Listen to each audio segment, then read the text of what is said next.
SMK Negeri 1 Warakasem. Kelas 10 Teknik Elektronika 2 kelompok 2 tahun pelajaran 2022-2023 Ingin menyampaikan hal-hal yang perlu diperhatikan dalam permainan sepak bola. Pertama adalah teknik dasar dalam permainan sepak bola. Teknik dasar dalam permainan sepak bola ada 10. Yang pertama, shooting. Shooting adalah sebuah teknik dasar yang dilakukan dengan cara menembak bola. Tembakan yang dilakukan maksudnya adalah dengan menendang bola. Seorang pemain yang melakukan shooting harus dengan tepat dan disertai tingkat akurasi yang tinggi. Teknik ini dapat dilakukan dengan menggunakan kaki kiri bagian luar, kaki sisi bagian dalam, dan menggunakan ujung kaki. Berikut ini adalah beberapa tips yang dapat dilakukan untuk melakukan teknik shooting supaya dapat dilakukan dengan tepat. Pertama, lihat ke arah lapangan kemudian mengamati situasi sebelum melakukan shooting. 2. Fokus kepada target atau sasaran untuk bola ditembakkan. Selain itu, jangan lupa untuk memperhatikan pemain lawan. 3. Menyesuaikan tembakan dengan posisi lawan. 4. Melihat ke arah bola ketika ingin menendangnya. 5. Ketika sudah menentukan sasaran dan informasi di lapangan, kemudian lihatlah kembali bola. Setelah itu, lakukan pandangan pada bola sehingga hasil menjadi lebih akurat. 6. Jangan lupa untuk memilih sepatu yang tepat dan nyaman. 2. Dribbling. Teknik dribbling dalam sepak bola adalah sebuah gerakan yang dilakukan oleh pemain ketika menggiring bola menggunakan kaki. Teknik dribbling ini dilakukan untuk menggerakkan serta mengontrol bola ketika berada di lapangan. Teknik dribbling juga dilakukan saat bola ingin digiring ke arah gawang. Teknik dasar dribbling ini dibagi menjadi 2 jenis. Teknik dasar tersebut adalah speed dribbling dan closed dribbling. Teknik speed dribbling yaitu teknik yang ada di dalam sepak bola. Teknik ini dilakukan melalui beberapa cara. Pemain akan menendang bola ke arah depan, kemudian ia akan mengejar dengan cepat bola tersebut. Teknik speed dribbling ini adalah teknik yang dilakukan dengan cepat sehingga pemain harus membutuhkan fokus yang tinggi dalam melakukannya. Teknik close dribbling yaitu teknik yang dilakukan jika jarak antara bola dan pemain sangat dekat. Dalam melakukannya, pemain harus memiliki kontrol penuh ketika menggiring bola. Hal tersebut dibutuhkan karena jaraknya tidak jauh, akan tetapi biasanya lawan akan berada di sekitar pemain dan berusaha merebut bola yang ada di kaki pemain. 3. Teknik menghentikan bola. Teknik dasar selanjutnya dalam sepak bola adalah teknik menghentikan bola. Di dalam permainan sepak bola, tidak hanya dibutuhkan kemampuan untuk menggiring bola, tetapi juga menghentikan bola. Teknik ini adalah salah satu teknik dalam permainan sepak bola. Dalam teknik ini biasa menggunakan banyak anggota tubuh dan diantaranya dengan menggunakan kaki, paha, dada, kepala, dan perut. Pada bagian kaki, seorang pemain dapat menghentikan bola menggunakan beberapa bagian. Bagian tersebut adalah kaki bagian luar, punggung kaki, dan telapak kaki. Teknik menghentikan bola yang dilakukan dengan paha biasanya karena operannya bola yang diterima dari jarak jauh. Berbeda dengan kaki dan paha, teknik menghentikan bola yang dilakukan dengan menggunakan dada dilakukan ketika menerima bola dari arah atas sehingga memungkinkan bola dan meluncur ke tanah. 4. Teknik lemparan ke dalam. Teknik ini dipakai saat bola berada dalam posisi out atau keluar dari lapangan. Bola dari sisi kiri atau sisi kanan lapangan. Dalam teknik ini pemain hanya perlu melemparkan bola menggunakan kedua tangan dan melemparkan bola ke dalam. Akan tetapi yang harus diperhatikan adalah pemain harus menggunakan teknik yang baik dalam lemparan tersebut sehingga lemparan tersebut bisa dilakukan dengan baik. 5. Passing. Teknik passing adalah sebuah teknik keterampilan untuk memindahkan bola. Bola akan dipindahkan dari satu pemain pada pemain lainnya. Teknik ini akan dilakukan dengan menggunakan kaki atau bagian tubuh yang lain kecuali tangan. Passing terdiri dari 2 jenis, ada short passing dan operan pendek, dan ada long passing atau operan jauh. Teknik operan pendek digunakan untuk memberikan bola kepada sesama pemain yang berjarak dekat. Untuk dapat mengarahkan bola tersebut, pemain harus memiliki keseimbangan badan yang bagus. Caranya dengan memposisikan kaki yang dijadikan sebagai tumpuan sehingga sejajar dengan bola.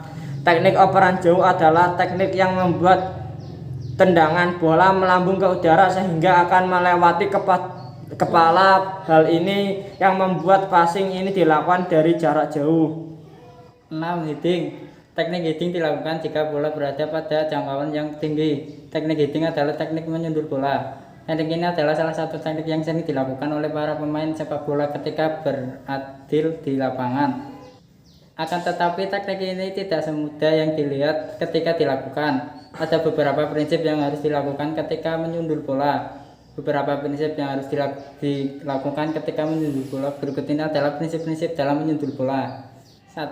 Berlari untuk menyundul bola dari arah datangnya bola. 2. Sikap otot leher dilakukan dengan benar saat menyundul. 3. Gunakan dahi untuk menyundul bola. 4. Menarik badan ke belakang dengan melengkung pada area pinggang. 5. Ketika menyundul bola, mata harus tetap terbuka dan jangan sampai terpejam.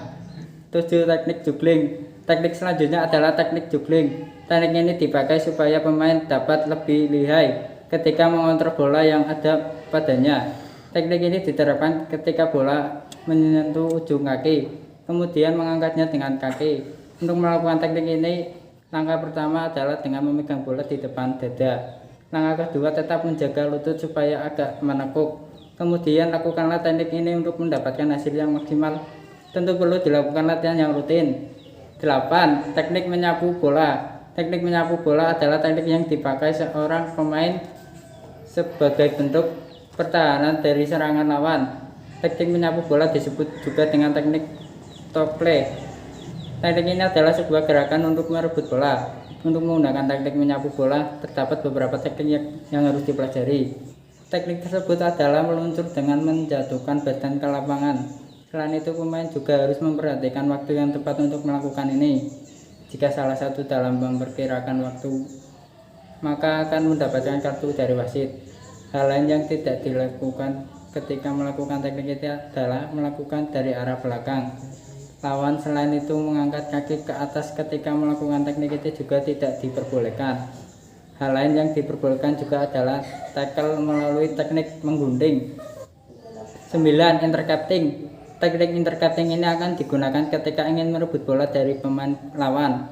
Akan tetapi ada yang harus diperhatikan adalah ketika melakukannya. Hal tersebut adalah membaca pergerakan dari pemain lawan. Selain itu, pemain yang menggunakan teknik ini juga bisa menghentikan laju umpan dari pemain lawan. Teknik ini sangat penting untuk menjadi sebuah pertahanan dari serangan pemain lawan. Akan tetapi, pemain yang menggunakan teknik ini harus berhati-hati. Hal yang harus diperhatikan adalah yang akan direbut bolanya, bukan kaki dari pemain lawan. 10. Goal keeping. Teknik goal keeping adalah teknik yang hanya dilakukan oleh penjaga gawang. Hanya penjaga gawang atau kiper saja yang diperbolehkan untuk menggunakan teknik ini. Teknik ini adalah teknik yang digunakan untuk menghalau bola dengan menggunakan tangan. Teknik goal keeping adalah teknik penting sebagai pertahanan terakhir dari tim. Dalam melakukan teknik ini perlu adanya penguasaan beberapa teknik lain seperti teknik tendangan yang harus dilakukan dengan power. Peraturan dalam permainan sepak bola. Agar permainan sepak bola lancar, adil, tertib, dan terhindar dari kecurangan, kedua tim harus mematuhi tata tertib dan peraturan. 1. Aturan lama permainan. Lama normal permainan sepak bola lazimnya adalah 2 kali 45 menit. Durasi istirahat adalah 10 menit di antara babak. Jika skor kedua tim masih seri, akan diadakan perpanjangan waktu 2 kali 15 menit. 2. Aturan mencetak gol. Tim yang mencetak gol paling banyak dinyatakan tim pemenang. Gol baru dinyatakan sah apabila bola melewati garis gawang dengan tendangan atau sundulan kepala, bukan lemparan. 3. Kick off. Pertandingan sepak bola dimulai dengan kick off melalui tim yang ditunjuk. Aturan kick off ini diambil secara bergantian. Di babak pertama dan babak kedua, kick off dilakukan 2 kali, yaitu ketika memulai babak pertama dan babak kedua. 4. Offside. Offside merupakan aturan yang melarang pemain berada di belakang pemain bertahan terakhir, terutama saat bola dioperkan ke arahnya oleh teman setim. 5. Lemparan ke dalam atau throw in. Saat bola keluar dari garis samping lapangan akan ada lemparan ke dalam atau throw in. Tim yang memperoleh throw in adalah tim yang tidak menyentuh bola terakhir sebelum melewati garis. Ada 2 ketentuan terkait dengan cara melakukan throw in atau lemparan ke dalam di sepak bola. Pertama, pemain mengambil ancang-ancang melempar bola, kemudian ia melemparkannya dengan posisi bola melewati garis. Kedua, pemain memegang bola menggunakan dengan kedua tangan dengan posisi semua dari arah belakang kepala, lalu pemain melemparkan bola memakai kedua tangan dengan arah dari atas bola. 6. Tendangan bebas atau free kick. Aturan tendangan bebas atau free kick dalam sepak bola terbagi menjadi 2, yaitu tendangan bebas langsung dan tidak langsung. Tendangan bebas langsung merupakan tendangan bebas yang diarahkan langsung ke gawang kepada tanpa menyentuh teman setim sebelumnya. Sementara itu tendangan bebas tidak langsung adalah tendangan yang bebas yang harus menyentuh teman setim. 7. Tendangan penalti dilakukan. Tendangan penalti dilakukan ketika seorang pemain dilawan melakukan pelanggaran di dalam kotak penaltinya sendiri. Seorang penendang akan menembakkan bola yang diletakkan di titik penalti ke arah gawang yang hanya dijaga oleh kiper lawan. Ketika tendangan penalti sudah dilakukan dan terjadi gol, namun apabila tendangan penalti tidak masuk serta masih berada dalam wilayah permainan, kedua regu diperbolehkan merebut bolanya dan melanjutkan permainan. 8. Kartu merah. Pemain yang melakukan pelanggaran keras dalam olahraga sepak bola akan mendapat kartu merah. Dalam kompetisi, pemain yang dapat kartu merah umumnya juga akan dilarang bermain dalam 1 atau 2 laga berikutnya. Tindakan yang bisa membuat pemain memperoleh kartu merah adalah sebagai berikut. Pelanggaran keras yang berisiko mencelakakan pemain lawan misalnya pemain menjegal lawan dari belakang atau menendang pemain baik sengaja atau tidak. 2. Kartu merah juga diberikan kepada pemain yang 4. Pemain yang melakukan pelanggaran dengan sengaja untuk menggagalkan peluang pasti gol akan dikenakan kartu merah. Misalnya pemain menjegal lawan yang sudah bebas dari pertahanan serta tinggal berhadapan dengan kiper. 9. Kartu kuning. Ketika pemain bola melakukan tindakan tertentu, wasit akan memberikan kartu kuning sebagai tanda peringatan. Apabila seorang pemain memperoleh 2 kartu kuning, wasit akan memberi kartu merah. Jika mendapat kartu merah, pemain itu harus keluar dari pertandingan. Pemain sepak bola akan dihukum dengan kartu kuning jika melakukan hal-hal sebagai berikut. 1. Menjegal atau menjatuhkan kiper di area gawang. 2. Kartu kuning juga diberikan kepada kiper yang memegang bola hasil operan teman setimnya. 3. Kiper melangkah lebih dari 4 kali ketika menguasai bola juga akan dikenakan kartu kuning.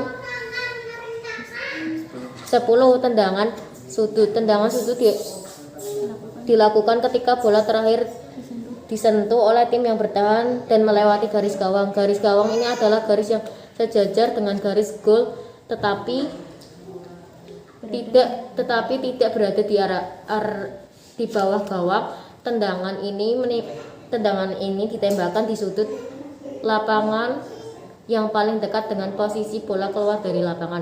11. Tendangan gawang. Saat bola melewati garis gawang tetapi yang berakhir menyentuh bola adalah pemainnya merah, maka tendangan gawang akan diberikan kepada tim yang bertahan. Dalam melakukan tendangan gawang, bola harus ditendang dari ujung kotak gawang yaitu kotak kecil di dalam kotak penalti. 3. Perlengkapan pemain.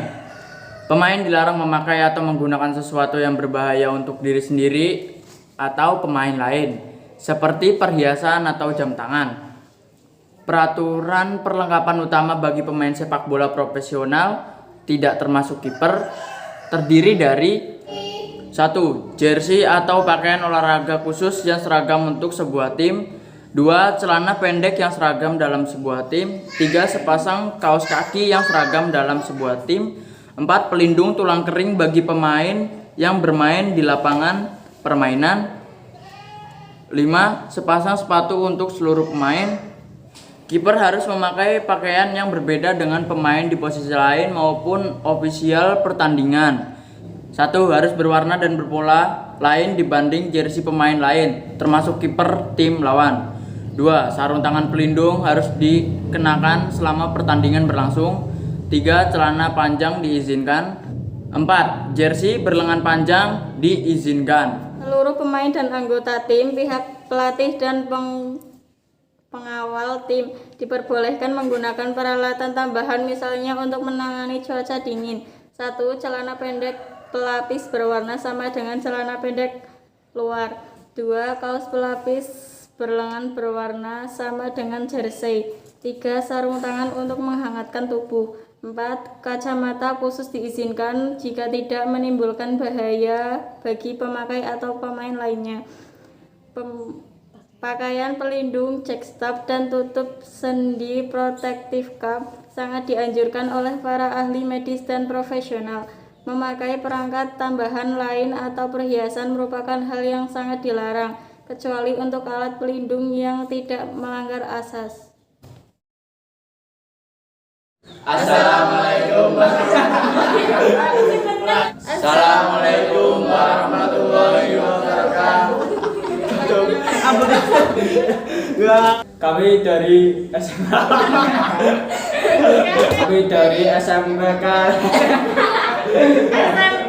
Ingin mengenal pelajaran kelas 10 teknik B dijelaskan disingkatkan. Iya. Nah, saya tahun pelajaran, tahun pelajaran 2022-2023. Nah, saya ingin menyampaikan kira ngomong. Yang pertama adalah iki sih lah. Ora lah, mau durung sih adalah teknik iki. Ulang. Oh, Pak, Mas Embon, Raine baceng ki. Diri sendiri atau pemain jang rayu mungkin lu jang.